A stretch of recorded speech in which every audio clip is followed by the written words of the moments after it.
I used to run soundboards, and I don't understand. I think they're just Canadian or something. I don't know. Showing me some empathy. I can feel this one whole board. So the guy who put this mic here, pretty weird guy, don't you think? Yeah, he's weird. Did you see the snot that was hanging out of his nose? I didn't want to tell him. It's kind of embarrassing. That booger was hanging right out of his nose so big. I almost thought it looked like pasta, right? Like a piece of spiral pasta hanging out of the guy's nose. What an embarrassment. Oh well, what a yucker.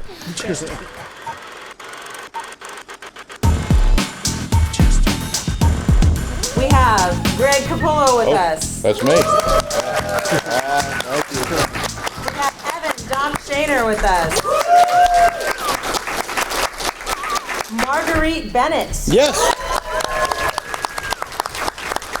Peter Tomasi. Yes. Double yes.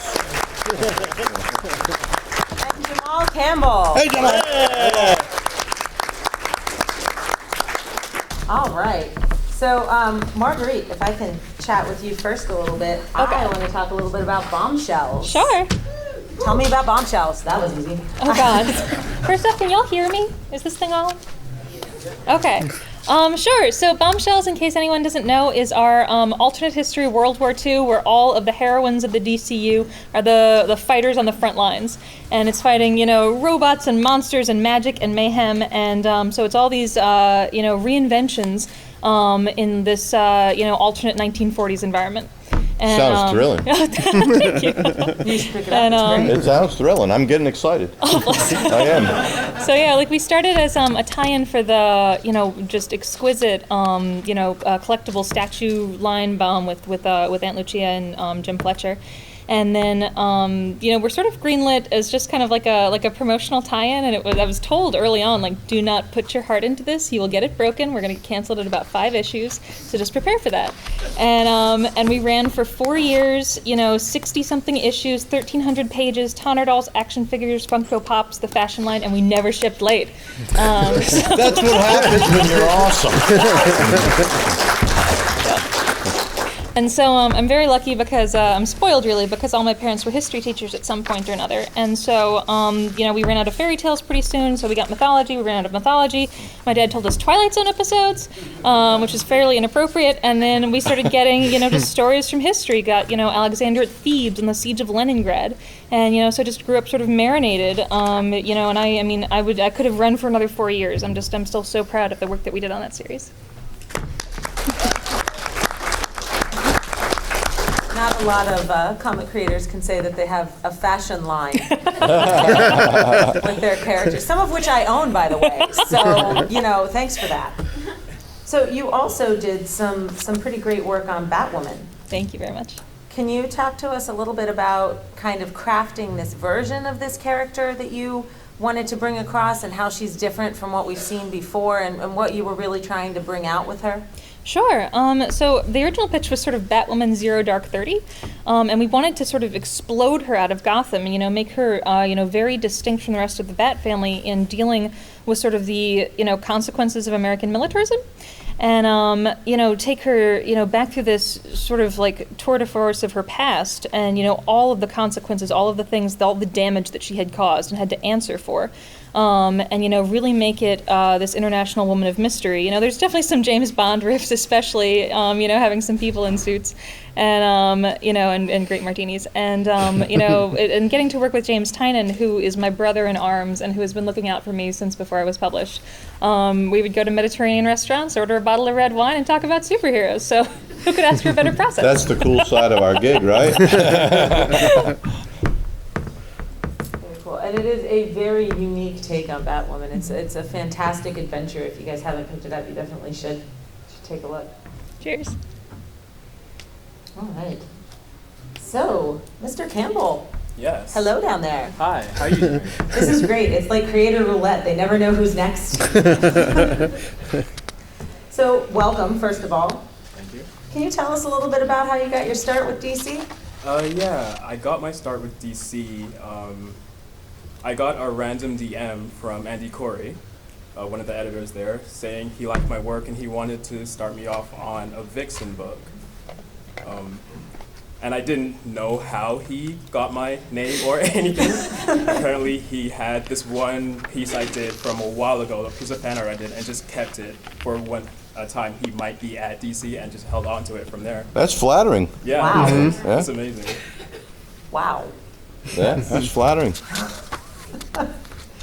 So yeah, the Vixen book was with Steve Orlando and Jody Hauser, and it was sort of bringing this one hero who we haven't seen in a while back into the forefront with her history as sort of a fashion icon, philanthropist, community leader, and how she steps into the superhero world finally once all of that is threatened. And that was all from a Twitter DM? Yeah. Not bad. Not bad, social media. You're good for something. So now you're working on Naomi, right? Yes. Naomi with Brian Michael Bendis and David Walker. It's quite a Look at this guy quite a fly. resume there. Can you tell us a little bit about the book? Yeah, Naomi is a book about, Naomi is a young teen in a small town. Nothing ever happens there. Then one time, Mongol and Superman come crashing into a fight and bounce out. 7 seconds. Small town, so biggest thing that's ever happened. Everyone's like buzzing about it. And then you hear little whispers about, something about this has happened before. No one really knows. No one's really talking. But so Naomi, being the curious woman she is, investigates the hell out of it and finds out it's somehow connected to her past. And the book is about her figuring that out and finding out like where she stands as an actual superhero. Now, this is a beautifully put together book. Thank you. And it has a very distinct visual style. Can you talk a little bit about your process and how you came up with her look? I mean, she's not somebody that we've really explored before, right? Mm-hmm. Naomi's look, specifically to her, is just based on people I know, really. I really wanted to make everyone in the book look like someone you could see on the street because initially it's not a book about superheroism, it's a book about regular people. So I really wanted to make them tangible, make them feel like you would walk past everyone and walk past her in the street. And I think just doing that sort of bucks this general superhero trend of what we see in characters, which makes her unique in herself. Well, it's a fantastic book, and it does look like when you're, reading and flipping through the pages that you could just run into these people walking on the street. They look very, very real, very tangible. As if you don't have enough to talk about this, it's a new title debuting in October that's part of DC's Young Animal imprint, right? Mm-hmm. Yeah. Can you talk a little bit about that whole imprint and how that all ties in? And Yeah, Young Animal coming back, Doom Patrol and everything. And this is my book with N.K. Jemisin. Amazing, amazing writer, sci-fi writer. Won 3 Hugo Awards back to back, which is the first time that's ever happened. Yeah. So it's amazing to be on that with her and seeing how she takes the Green Lantern mythos and sort of twists it in this weird way that we can do under Young Animal. So it takes place in the farthest sector beyond the Guardians' reach, and it's a civilization where they had a bunch of civil wars. They're very quick to anger, very active, and so they decide that the best thing they can do for survival is to turn off their emotions, and that creates peace for 500 years. For some reason, they then ask for a Green Lantern to come and patrol their area. No one knows why. And then that's where our new protagonist comes in, Jo, who's a new Green Lantern.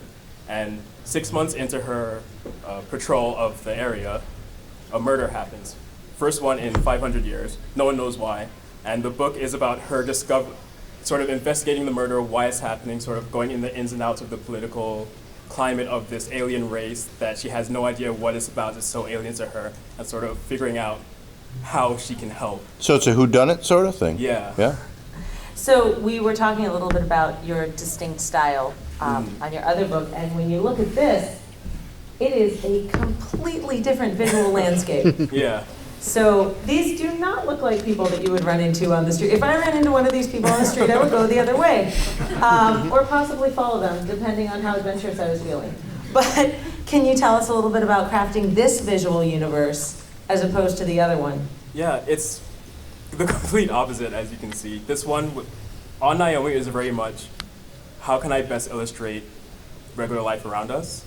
This is, how can I illustrate something we've never seen before?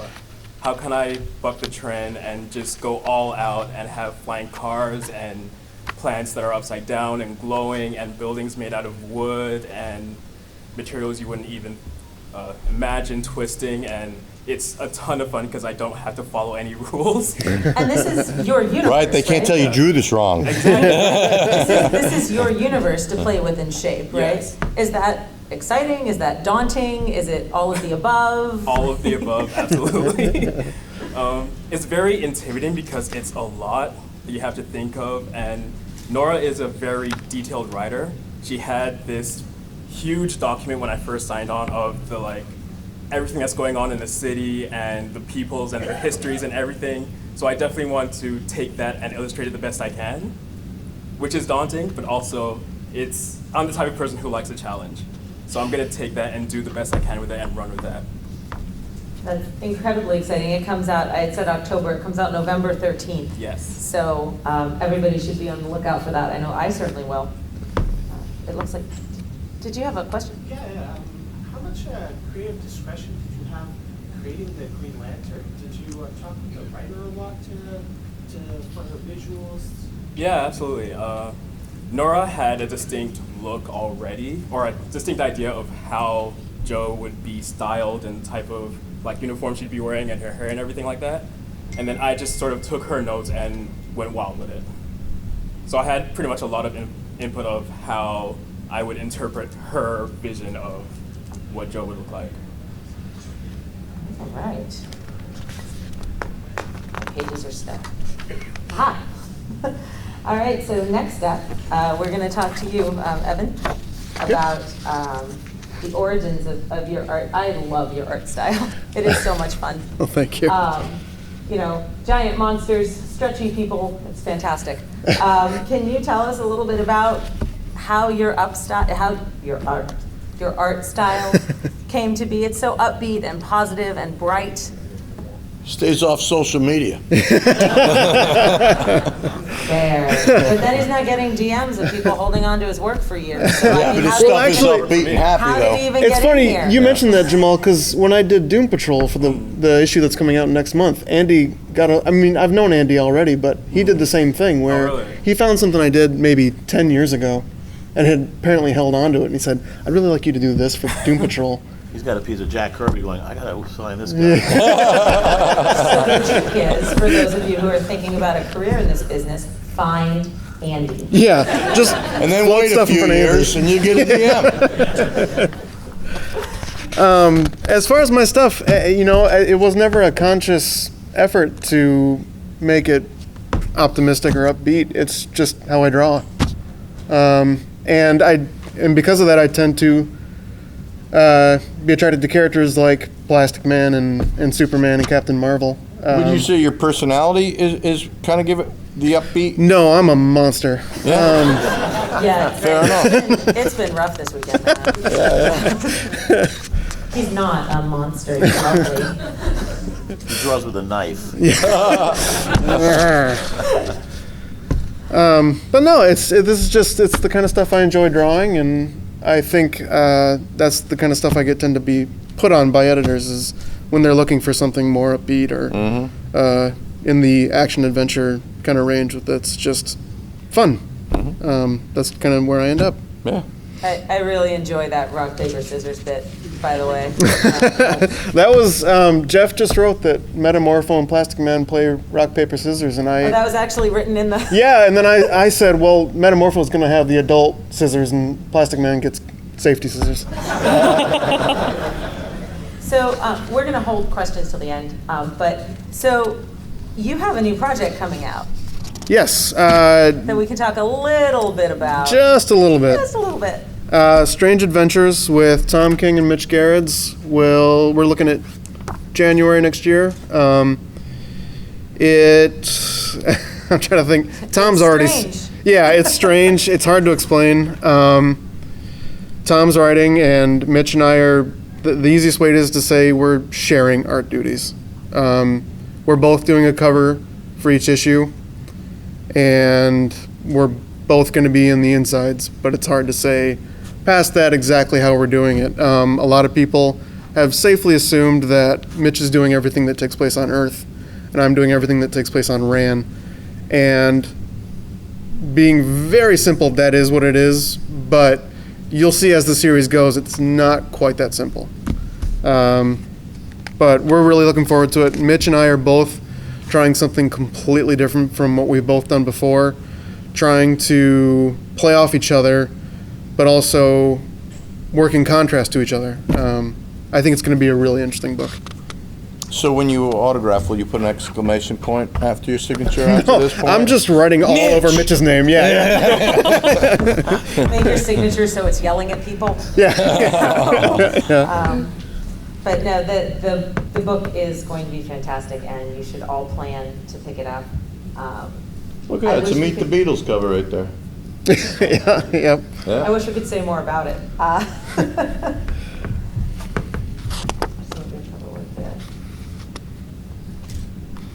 Did you ever draw the Fantastic Four by any chance? No. I'm no. looking at it. You'd be great for this. Yeah, that'd be cool. Thanks. Yeah. No, Well, you should stay at DC. I was gonna say, this is counterproductive to the interests of this. Yeah, whoopsie. Next day on the FFA. Did you forget about the kill switch? He gives his first pink slip because of this panel. And now we're going to put him on the spot, too. So, Peter, you wrote the feature story, one of the feature stories in Detective Comics 1000, right? Yes. How cool was that? It was very cool. Little 10-year-old P.D. Tomasi was shocked to have done Action 1000, and then the next year later to be able to do Detective 1000 was pretty cool. I don't usually have that kind of luck and timing, so it was pretty shocking. But it was definitely an honor and a privilege to be able to do that. It was, especially doing the lead stories in both. It was just to be able to put your creative little stamp on something that has so much history and so many great writers and artists through the eras. It's been, you become a little piece of history. You kind of get immortalized in a way, which is always fun. Can you tell us a little bit about what went into that story for you? Well, it was really key to play it differently than all the other stories. I'd seen, I knew what everybody else was doing, and I wanted to do something. I didn't want to do what I had done in Action, which was, celebrate, Superman's, history with these great splash pages done by Pat Gleason. What I wanted to do was try to lead it in a real organic way to the next detective story coming right in 1001. So I sort of approached it where I wanted the perspective of somebody who saw Batman as a complete bad guy, somebody who was a villain to them, and sort of play Batman in a sort of a mean way, or at least that perception of what this guy, or what she, I guess now, the cat's out of the bag, I guess, at this point. But what she would have, what Astrid would saw Batman as, and which was, of course, this dark, evil figure in her life. So it was cool to play with those perceptions, and then have another great artist like Doug Mankey come in and just kick ass on those splash pages again. And everything. The funny thing is bumping into like Jim Lee all the time. It's like he goes, "How come nobody draws splash pages for me on these issues? Why do I got to do sequential? I want to do splash pages." Jim likes the resale value. Yeah, we don't get a cut of that though. No. So when you're crafting stories for Detective, because it is a long-running, well-established title that's running,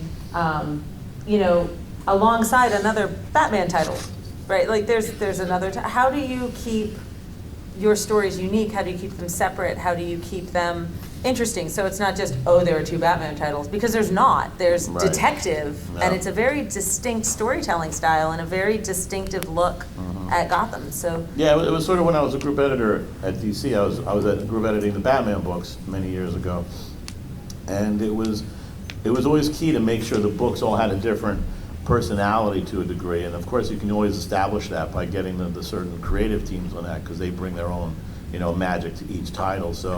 So right now, it was really key for me to make sure that I differentiated myself from Tom's book in distinct ways, and obviously playing up, the detective title was one of the easiest ways to do it, and especially in that lead story where, you try to find a way, who was messing with Batman, and who could be the one person to mess with Batman the best, and in the end, of course, it was Bruce Wayne himself who was who was testing himself, to be the best Batman and to, live to an ideal of, only stopping his crusade when there's an absolute zero, because there's a great splash page that Doug drew, and it's all the faces of the people who had died in Gotham, during the course of that year, and it's just like every year that number, since he became Batman, has been dropping, and of course his mission is to that point, when it's an absolute zero, only then will he feel, that his mission is accomplished, and of course we know that can never happen, but, so yeah, it's really key to just kind of, really just make each book feel,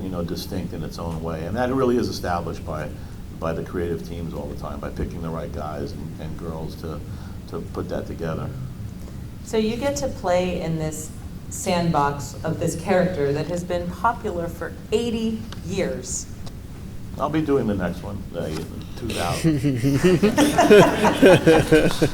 How does that, I mean, you were saying, little 16-year-old, 11-year-old Pete Tomasi was freaking out. How does that ever get old?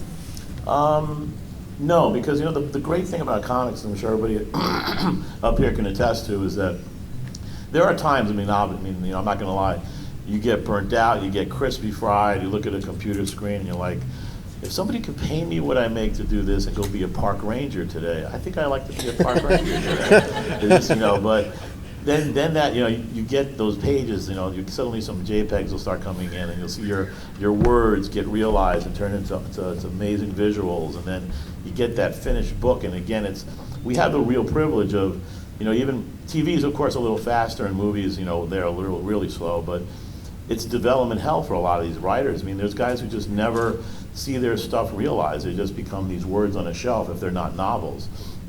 And we're lucky enough to put words down on a paper and get something tangible, twice a month with some books for the last couple of years. But it's still cool to get your comp books when a FedEx guy or DHL guy comes in and throws them on the front porch, and you open it up, and you may be like, you're in the middle of writing that day, and you get to the door and you pick it up, and boom, you're like, you get rejuvenated. You just see that book and it's in your hand again. You're like, it gets you rolling.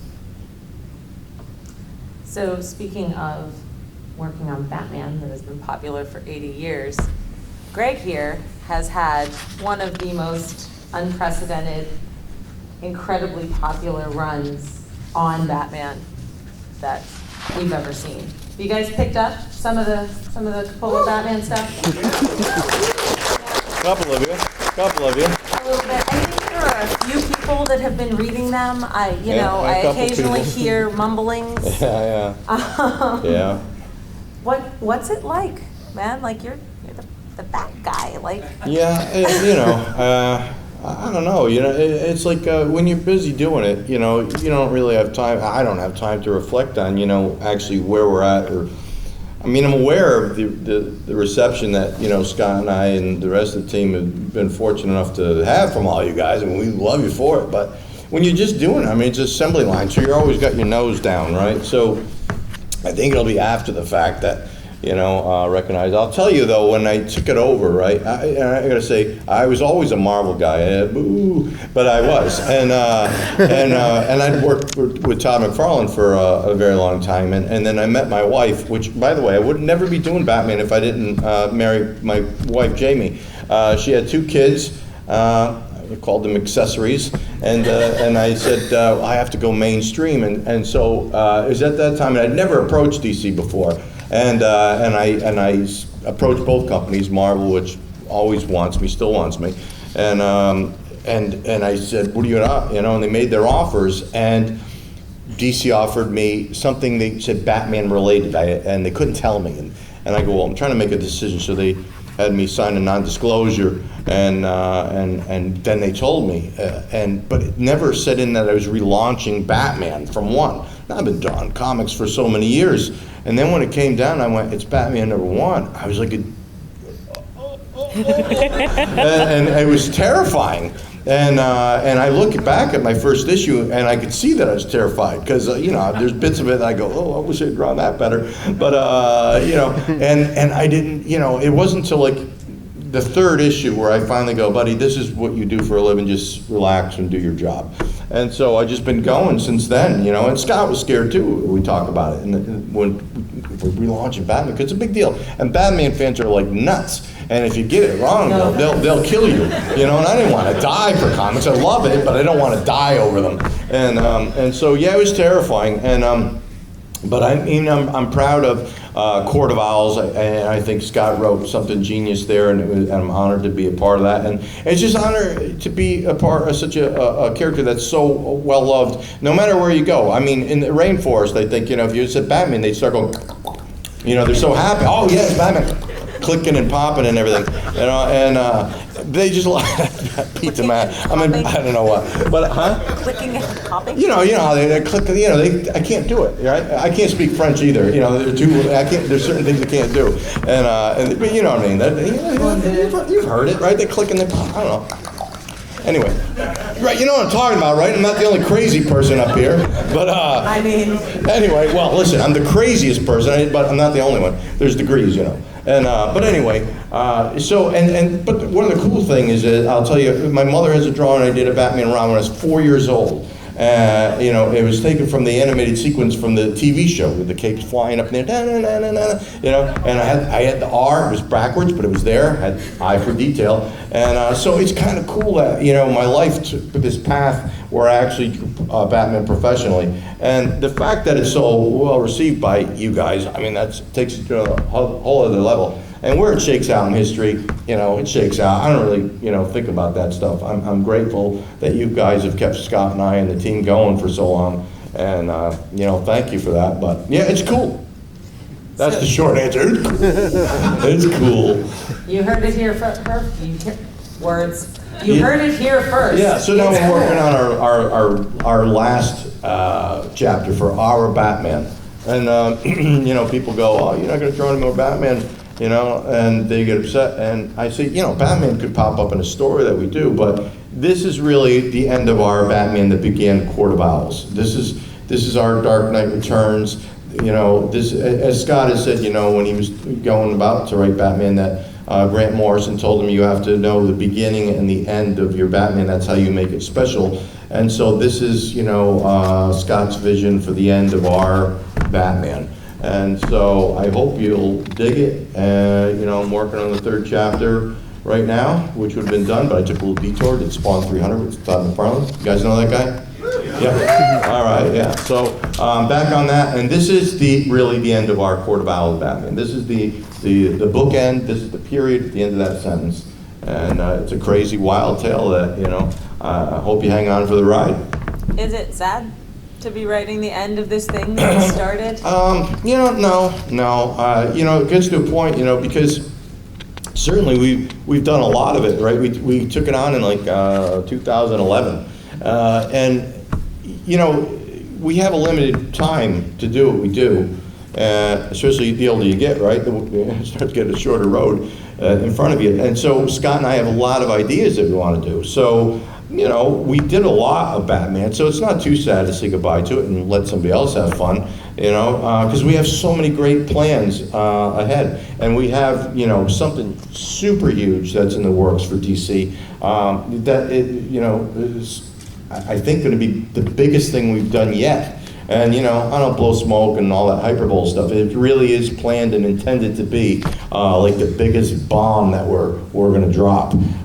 So Scott and all the other writers, they're all working together to make something really big and really special that we'll do after we finish this crazy tale here. So for Last Night on Earth, you kind of had the chance to reinvent that universe, right? Like it's in a kind of a post-apocalyptic. Oh, it's all over the place. Yeah, it's like Road Warrior, crazy stuff. Yeah. So the world building for that's not necessarily what you get to do on the regular, right? You got to build a whole world. Right.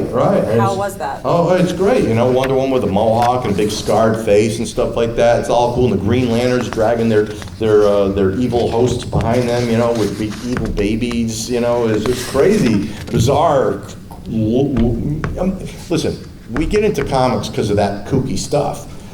So to get to draw it, I mean, look at Bane with half his head chopped off. He's had a lobotomy, whatever. And Scarecrow, his lower body's missing, and he's holding on for the ride all the time, you know, which is very, you know, Thunder Beyond Thunderdome or whatever, the, you know, Mad Max Beyond Thunderdome kind of stuff, you know. And so yeah, it's taken everything to a whole other level, as Scott's, you know, keen to do all the time. And so yeah, this is just a blast to do that. I mean, look at how creepy that is with a plastic bag over his head. I mean, come on, it's cool. And I'll just tell you a side, because Scott and I are a little bit different in this way. He's a horror writer.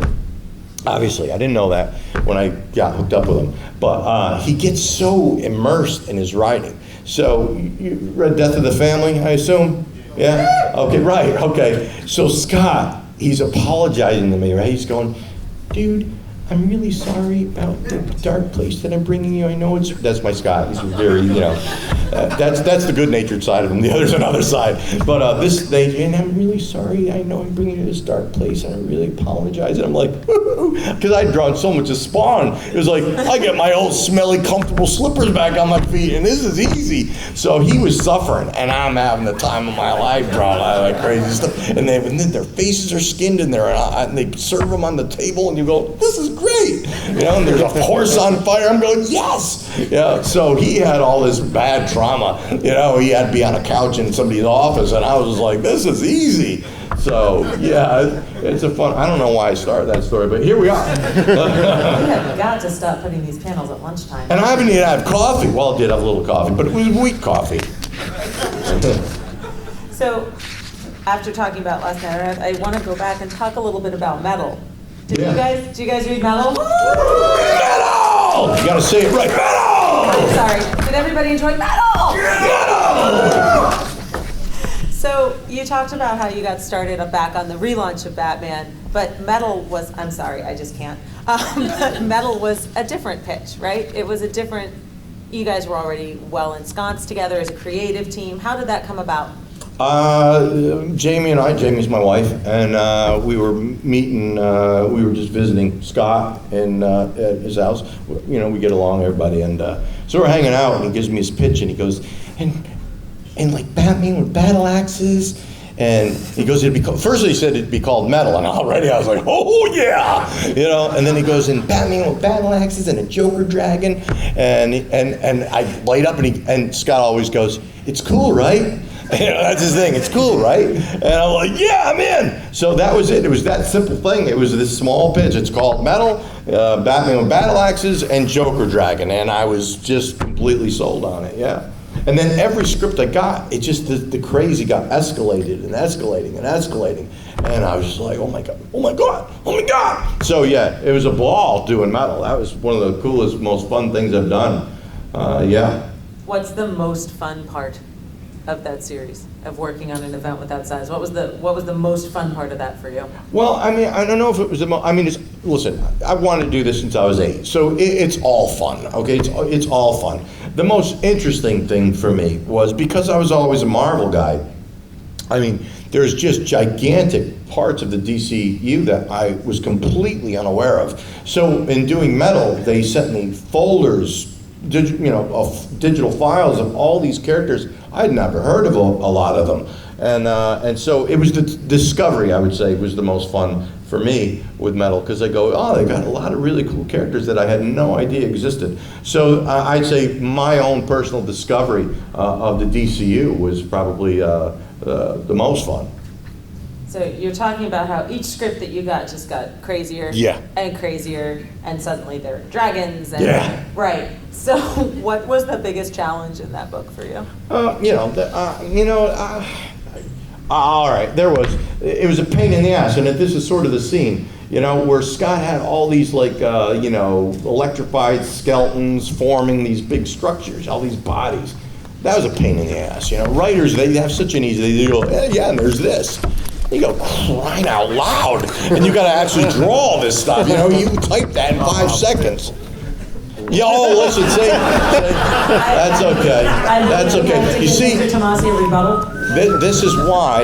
Yeah, see, they don't know what they do to us. I've always recommended we do a switch day. And all these loudmouth writers who play their little violins get to draw the books. And we will intentionally drag them until they're a bloody pulp, unable to move or talk. Bring it. Bring it, bring it. I want to sell pages. Anybody have a rebuttal there? I mean, you know. No. No, they know what they do to us, and I'll tell you. And Scott was really bad in the beginning, and he didn't realize. He'd go, "I didn't realize it's fun, right?" And me, like me and Jim Lee, Sean Murphy, we'd all be behind his back going, "How can we kill him and get away with it?" And Jim's like, "What's wrong with him? He's telling me I have to have every single Batmobile every day, and he's throwing them." And Scott's like, "That's cool, right?" So actually, I started telling Scott, I go, "It's okay to kill us, but you also have to give us the time to breathe so we can get the book out on time." And so I started actually, like every page I turned in, I'd tell him how long it took and why, and this is what's difficult and this is easy, to kind of give him an education and go, "See, so you can do this to us, but we'll never get the book out if every page is like this, right?" So he was unaware, so I helped educate him so that's why he's still alive. I helped save Scott's life. Did it help?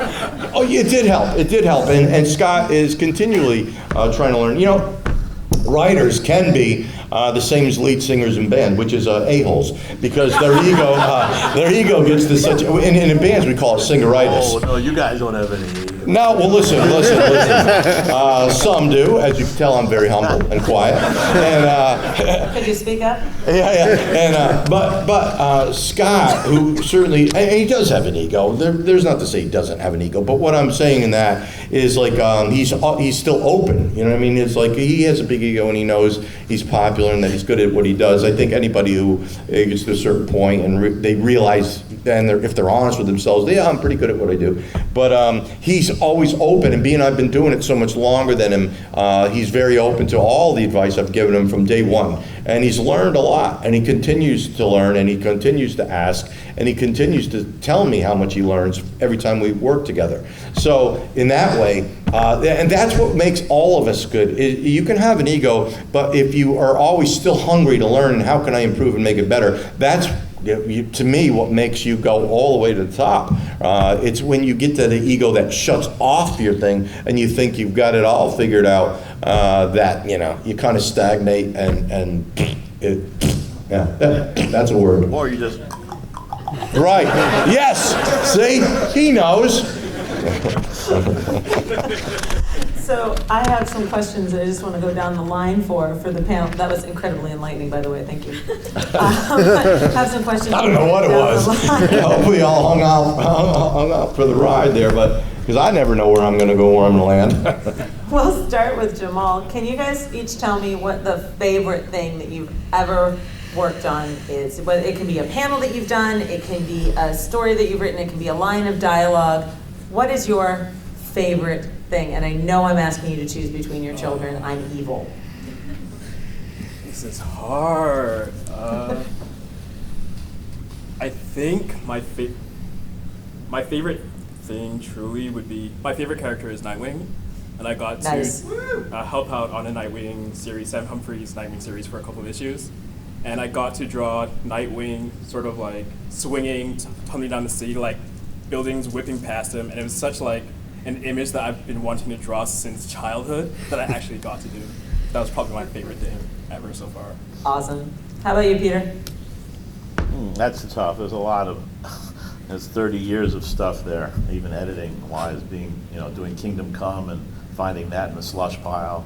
I don't know. It'd be tough. I mean, I think probably the biggest passion project I have is the bridge, which was the building of the Brooklyn Bridge, which just came out recently from Abrams. Took about 10 years to do. Wow. But if you haven't seen it, it's just even the story itself. It's a great American story about perseverance, grit, and just, no serial killers, no murders. It's about good people doing hard stuff and, making something from nothing. And the infrastructure we see around us and use every day, how much we take it for granted, but, something like that, which just, it's been around for almost, 150 years now. There's just some things that are just so beautiful, and but are just so just used for common daily occurrences. Taken for granted. We just blur over it. But it's a great story. It's a great story about a husband and wife. So even if you don't get the book, you should check out, Google it and seek it out. But that's my favorite thing right now.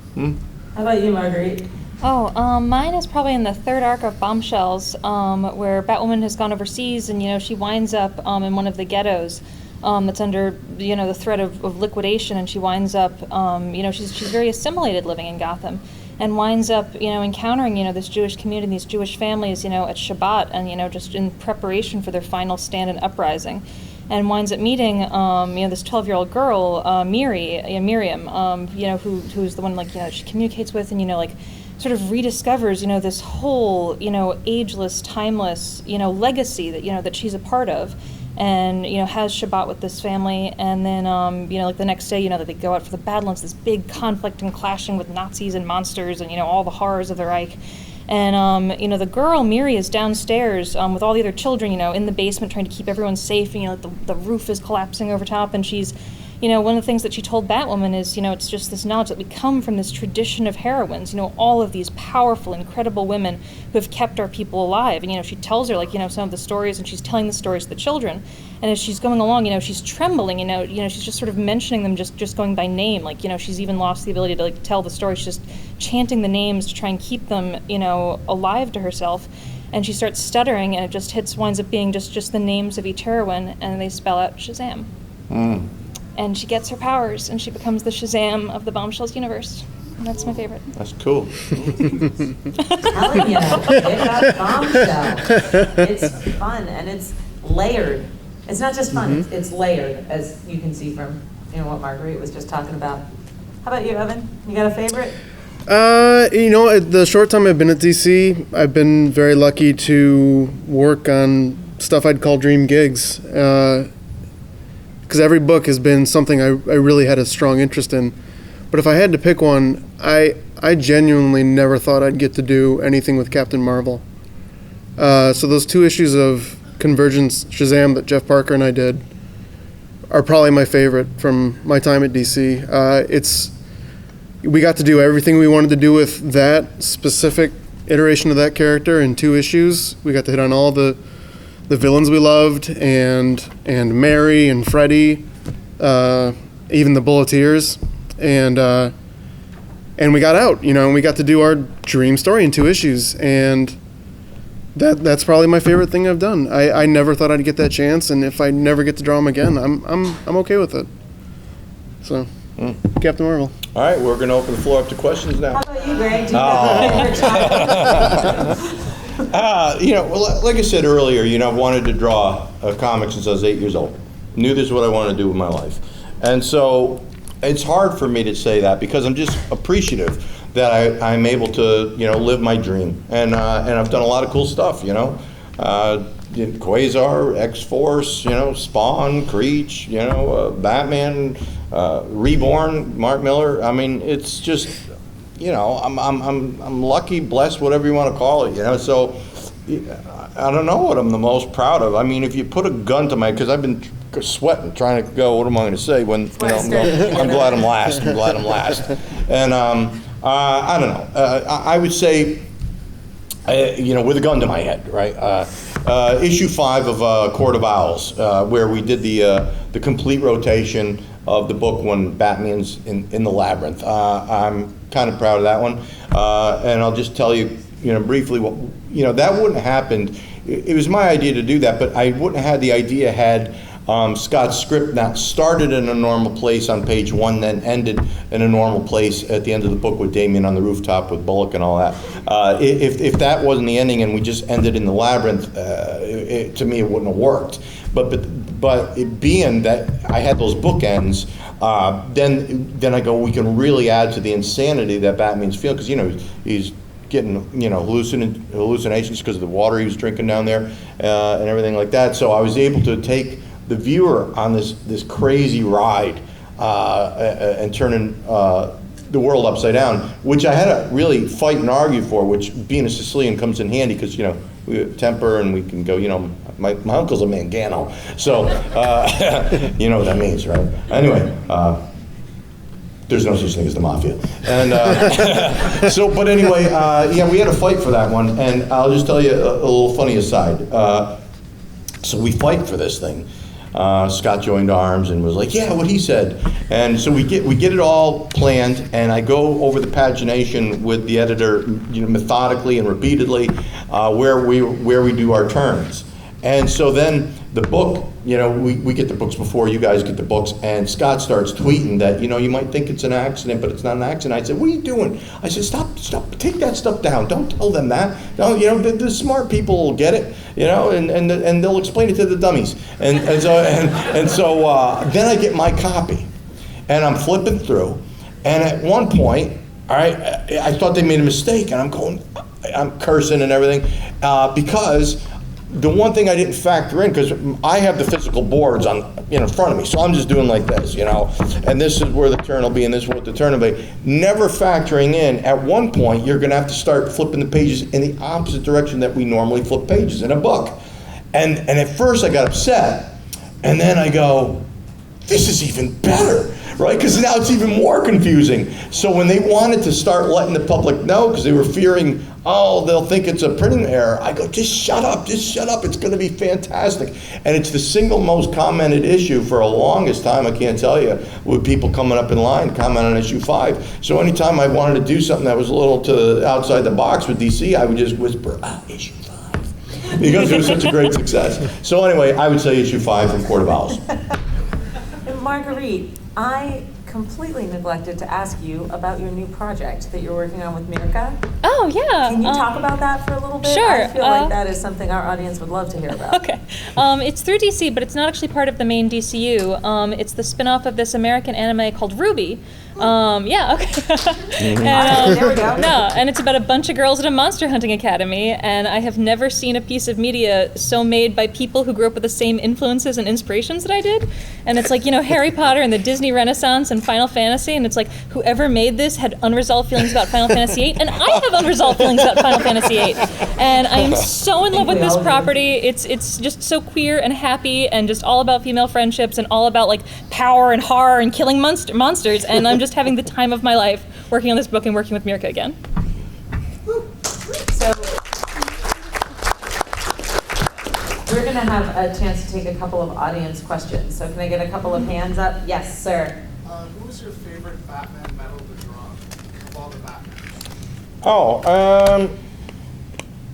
Batman? Maybe the Batman who laughs. He's fun. I like the Joker, and you're talking about the evil Batman? Yes, Yeah, I would say that one. I like Joker in general. Who doesn't, right? Because we all kind of like monsters. Who doesn't? So creating that character, that was a lot of fun. Even though Red Death got a lot of popularity and heat around him, but I would say Batman Who Laughs was probably coolest.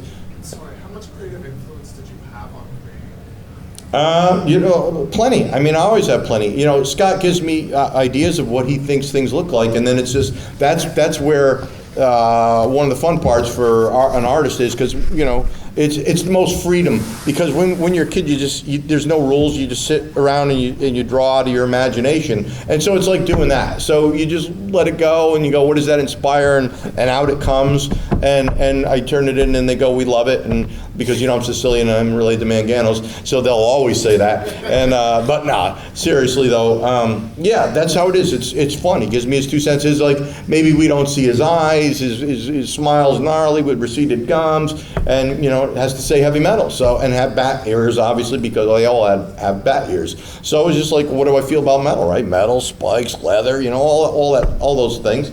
And out he came. And so yeah, lots of fun drawing that character. Soups in the back. Actually, I met Peter yesterday. Reaper, so I told him Reaper is easily probably my favorite era for DC, because especially coming off of the New 52, which is not that great. I'm just going to say it. Hey. Except for that. All right, yeah, that's all right, Superman. 'Cause I got some kryptonite in my pocket. But having said that, Rebirth was able to bring back the spirit of DC, like the lightheartedness, and also balance it with the character drama that came with each individual character. Every character felt unique, but it didn't feel like we were always going to smash these characters in the head with a hammer to the point where it's like, oh, more to death. And of course, going forward, You've obviously never been hit in the head with a hammer. that's But I was wondering, is like, going forward, what is your preferred approach when you deal with DC characters? Do you prefer like the more audience preferred or audience definitely clearly favors that more lighthearted, that more sensible tone, or do you like something that literally just, everything has to be both jokey and depressing?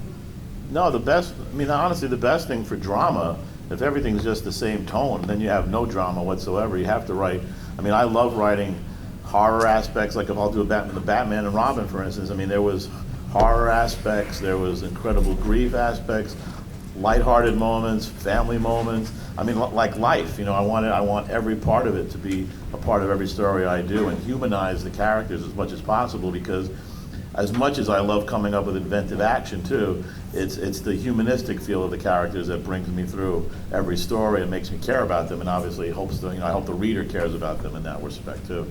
Okay. Sir? Yeah, none of the artists for the other DC comics are here, so I'm not allowed to ask any questions about them.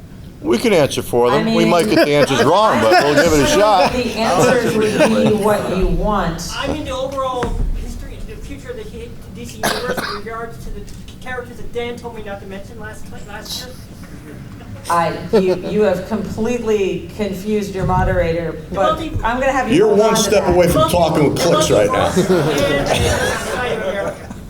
No, we can only really address questions from the artists and writers that are here, but thank you. Okay. Sir. Which of you up there could work on a DCU character that you have not done before? Who would it be? We'll come back to you in a minute. So if you could work on one character that you haven't worked on, what would it be? Vixen. Well, I did have some short stories for Swamp Thing, so I'm not going to say that. I wouldn't mind doing a Wonder Woman series. She was probably the most intimidating character next to Batman for me, because Wonder Woman has to be strong and have the stature, and strength of Superman, yet feminine and beautiful and sexy without being sexualized. So she's this real tightrope line for me, and I was really nervous drawing her. And I showed my wife a lot of test drawings before I drew Wonder Woman as I have, and I feel that I kind of finally got a beat on her, and so I think it'd be a cool character to do a series, a small run, whether it's 6 issues or a year's worth or whatever. I'd be into it now because I feel more relaxed with her, and I think she's cool. How about you, Evan? What do you got? I always say when I joined up with DC, Dan asked me who I really wanted to work on, and I gave him 4 characters. It was Superman, Captain Marvel, Plastic Man, and the Flash. So Wow. Flash is what's left. And I've been able to do I'm doing the covers for Wally West's new series, Flash Forward, which has been a blast, but I really want to do a long-form story with the Flash. So. Marguerite? Oh, Vixen. Hey. Oh. Everybody, ooh, did you hear that? That was great. Thank you. Jamal? I'd love to do a Zatanna run. Yeah. Zatanna. Oh, yeah. Yeah. And Peter, you said Sergeant Rowe? Yeah. Yep. Ah. All right, sir, yes. Peter, I'm wondering, how do you keep your work so positive in the world where darkness is everywhere around us all the time? Drugs. Staying off social media. That's true, actually. I'm not big on social media. I do have a Twitter account and a Facebook and Instagram, but I rarely go on Instagram, Facebook, and I go on social media, on Twitter, really just to promote and also just talk about movies and things that I like, books. Honestly, if you can't find any hope around you, it's tough to go on. You got to find it's in everything. It's in your kids. It's in moments with your wife or your other path. It's always there. You just gotta make sure you look at it and you recognize it and you grab it and hold it for that period of time that it's there, because all the other shit always is around it too. But it's hope. It's always there. So. Who else has a question? Yes.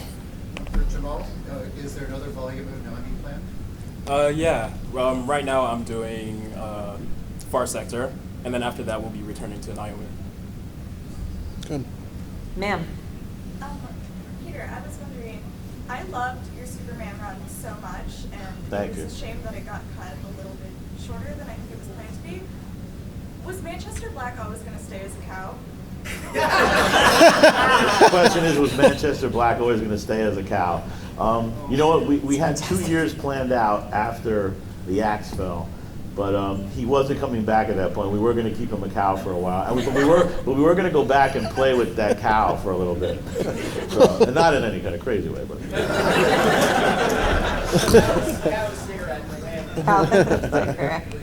In the back, yes. Yes, you. Yes. Question for Tomasi. How do you what's your advice on? Well, I don't know, but how do you provoke emotion in the reader? Where do you start when you're trying to make a really emotional scene? Because that's the best way to be emotional when you're, or try to get emotion when you're writing, is to be honest and not shy away from how you're feeling, about a moment or a character. I remember the first time I had readers coming up and literally start to cry, in front of me, which is never fun, but it is. But it's always great because you're touching somebody, and that's a great thing. But I remember in He's so full of it. I was crying, and he's doing this. But in Martian Manhunter Requiem back in Final Crisis, the first time I ever wrote, I think my first cry moment was when Batman puts the Oreo cookie on the casket of John Jones, and that just came from a pure knowing who these characters were and what, and just and not let, because it's Batman can be easily always played grim and dark, but the minute you just open him up to be more of a have humor and all these other aspects that we have as people, that's where you get the emotion. Even small moments of your life, when you're a writer, you have to be open to that, where I've said before, where I've watched my son when he was younger, pick up my sneaker and hold it against his sneaker in the garage before we go out, and I'm then I put that moment in Batman and Robin at one point when they're going out on patrol. He puts the boot against his dad's boot. So it's using those little moments to just always humanize, but be open to all of it all the time when you as much as you possibly can. All right, guys, I want to thank you guys all for coming, and I want to thank our panelists who are amazing. These guys are the superheroes of DC. Wouldn't you agree?